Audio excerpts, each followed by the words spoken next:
US downs Chinese balloon, drawing a threat from China. In this photo provided by Chad Fish, a large balloon drifts above the Atlantic Ocean, just off the coast of South Carolina, with a fighter jet and its contrail seen below it, Saturday, Feb. 4, 2023.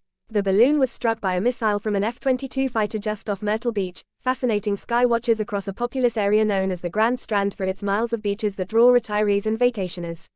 Chad Fish via app.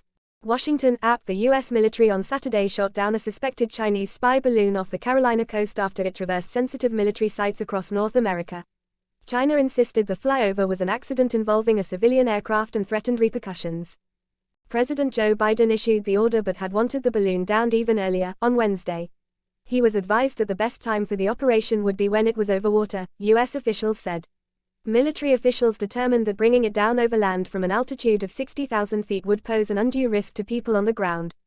China responded that it reserved the right to take further actions, and criticized the U.S. for an obvious overreaction and a serious violation of international practice.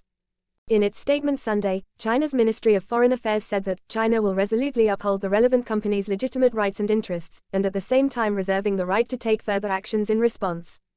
The presence of the balloon in the skies above the U.S. this week dealt a severe blow to already strained U.S.-Chinese relations that have been in a downward spiral for years. It prompted Secretary of State Antony Blinken to abruptly cancel a high-stakes Beijing trip aimed at easing tensions. Google co-founder Sergey Brin files request to access LaMDA code. LaMDA is Google's natural language chatbot that was introduced in 2021. The AI chatbot will serve as an important tool in the company's fight against OpenAI's ChatGPT.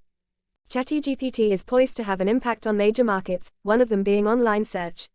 After all, why would someone waste time crawling through dozens of links to find what they want, when they can just ask ChatGPT to do it for them? According to sources close to the publication Forbes, Brin requested access to the data used to train LaMDA. He received several "looks good to me" (LGTM) approvals from Google engineers and workers from outside the LaMDA team. Google's founders Sergey Brin and Larry Page have been absent at the company's day-to-day operations since handing the reins since 2019, when they handed the reins over to present CEO Sundar Pichai. In December, it was all hands on deck at Google when CEO Sundar Pichai called in help from Larry Page and Sergey Brin to help review the company's AI strategy. Report claims surge in Indians entering UK illegally on small boats across English Channel. London, February 3. PTI Indians have allegedly become the third largest group of migrants entering UK shores illegally across the English Channel on dangerous small boats, according to a UK media report quoting Home Office sources on Friday. The Times newspaper reports that Home Office officials believe Indian students are using a loophole in the rules that allows asylum seekers to study in the UK and pay much lower domestic, rather than international fees. It reports that about 250 Indian migrants have made the dangerous crossing in small boats this year alone, more than 233 who crossed the channel in the last year, making them the third largest cohort after Afghans and Syrians.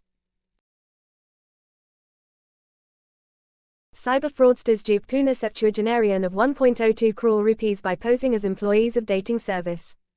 Cyber fraudsters duped a 78-year-old Pune resident of 1.02 crore rupees by posing as employees of a dating service. The victim lodged an FIR in this case at the cyber police station in the city Friday. The police said the victim is a widower and was a senior officer at a private company before his retirement.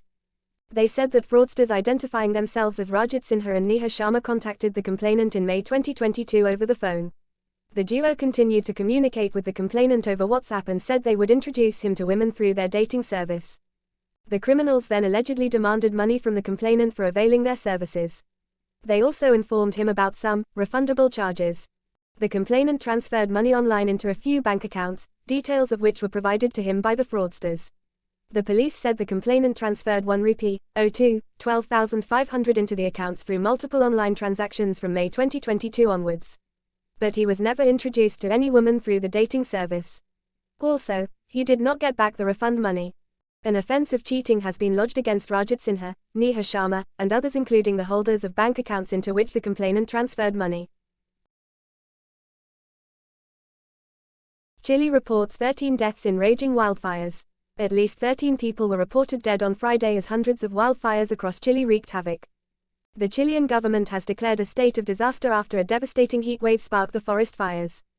As of Friday, 151 wildfires were raging, of which 65 were declared under control. The fires blazed through more than 35,000 acres of land and destroyed over 100 houses since it began on Wednesday. Among the victims was a firefighter who died after being run over by a fire truck while combating the blaze. A pilot and a mechanic died while trying to battle the fires as their helicopter crashed in the southern region of Araucanía. The death toll included 4 civilians who died in Biobío region, in central Chile, which has been among the worst affected by the fires. Families are having a very difficult time, Yvonne Rivers, the mayor of Tome in Biobío, told a local radio station. It's hell what they are living through, the fire got away from us. Some 2,300 firefighters and 75 aircraft are involved in the battle against the flames. President Gabriel Boric suspended his vacation to travel to affected areas on Friday. He said that there is evidence that some of the fires were sparked by unauthorized burnings. My role as president today is to ensure that all resources will be available for the emergency and so that people feel that they are not going to be alone, Boric said from Biobío. The declaration of the state of disaster allows for coordination with the military and suspension of constitutional rights. The heat wave is set to continue with high temperatures and strong winds, making it more difficult to control the fires.